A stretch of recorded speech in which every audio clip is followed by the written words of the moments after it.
Masada is a mountain, but it is also an historic episode that the talented historian and writer Josephus Flavius wrote about almost 2,000 years ago. His account contains all the elements of a fantastic drama in which Jews, Romans, and idealists fight to the death. It's no wonder that Hollywood jumped at the opportunity to tell this fascinating story.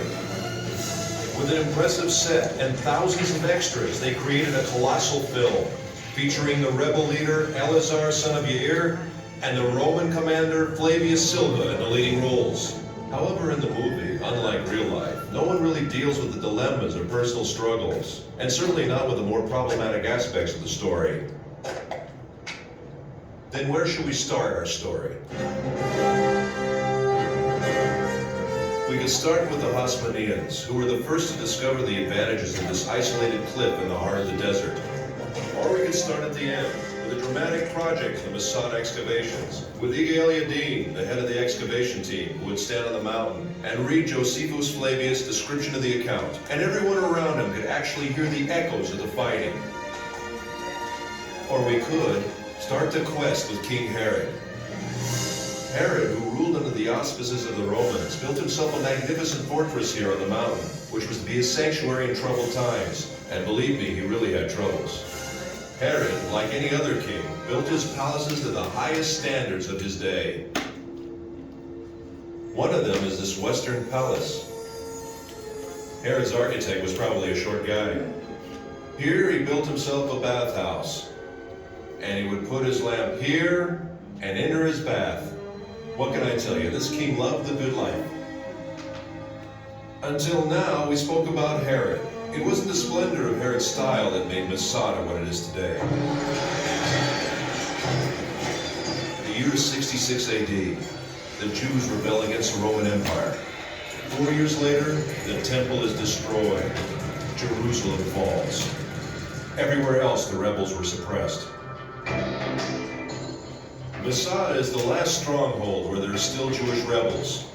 And believe me, they didn't need Herod's palaces. The rooms in the wall were divided and used as living quarters. They lived from food in the storerooms, and they drank water from the cisterns, kindly left behind by Herod long ago. Right from the beginning of the excavations, signs of the rebels were found elsewhere, in the palaces, in the ritual baths, and in particular in the wall. The deepest experience I went through in Masada was when they found in this particular room the first piece of scroll. To see Hebrew letters coming out of the ground, the same letters which are used until today. Later, more fragments of scrolls were found. One I found with my own hands, but the first experience is unforgettable. Throughout the revolt, groups of refugees sought asylum on the mountain. About 1,000 rebels gathered in this fortress in the heart of the wilderness. In 73 AD, the Romans' 10th Legion arrived with thousands of armed soldiers who deployed themselves around the mountain. An enormous war machine. And the movies do it best, after the Romans, of course. The Romans built an attack ramp. The besieged rebels rolled stones down it. The Romans lifted a tower to the top of the ramp, equipped with a battering ram to smash the wall. The besieged erect a wood and earthen wall to sustain the blows of the battering ram. The Romans burn it, but the wind almost burns their own tower. Then the wind veering as if by divine providence to the south, blowing with full force in the opposite direction, flung flames against the wall, which now was all ablaze. And in the evening, when the wall was burnt and breached, the Roman army returned to its camps, assured that the whole affair would be over by morning.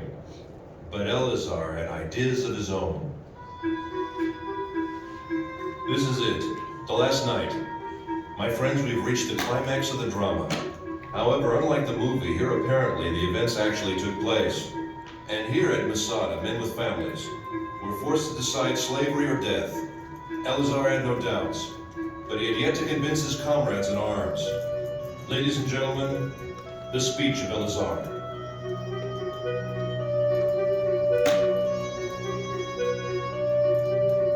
Oh, my loyal followers, the time has now come that obliges us to make that resolution true in practice.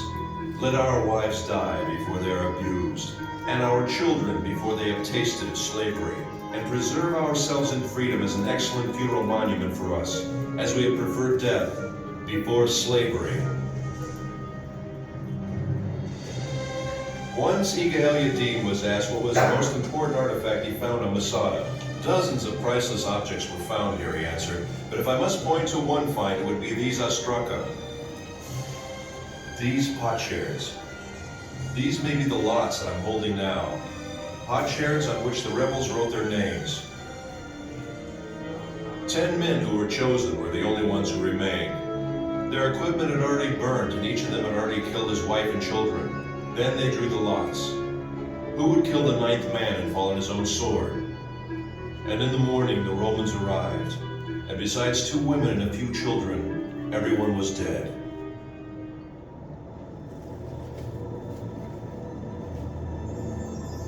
After the drama came silence. The silence was broken in the 5th century for nearly 200 years by a community of Byzantine monks. 1,200 years later, the first explorers came and rediscovered the mountain. Then the members of the youth movements, seeking a symbol of Jewish heroism, discovered Masada and adopted the mountain. After them came the hikers and the tourists. Masada had become a focus of pilgrimage. Professor Netzer, what do you really think about the act of courage that ended in suicide?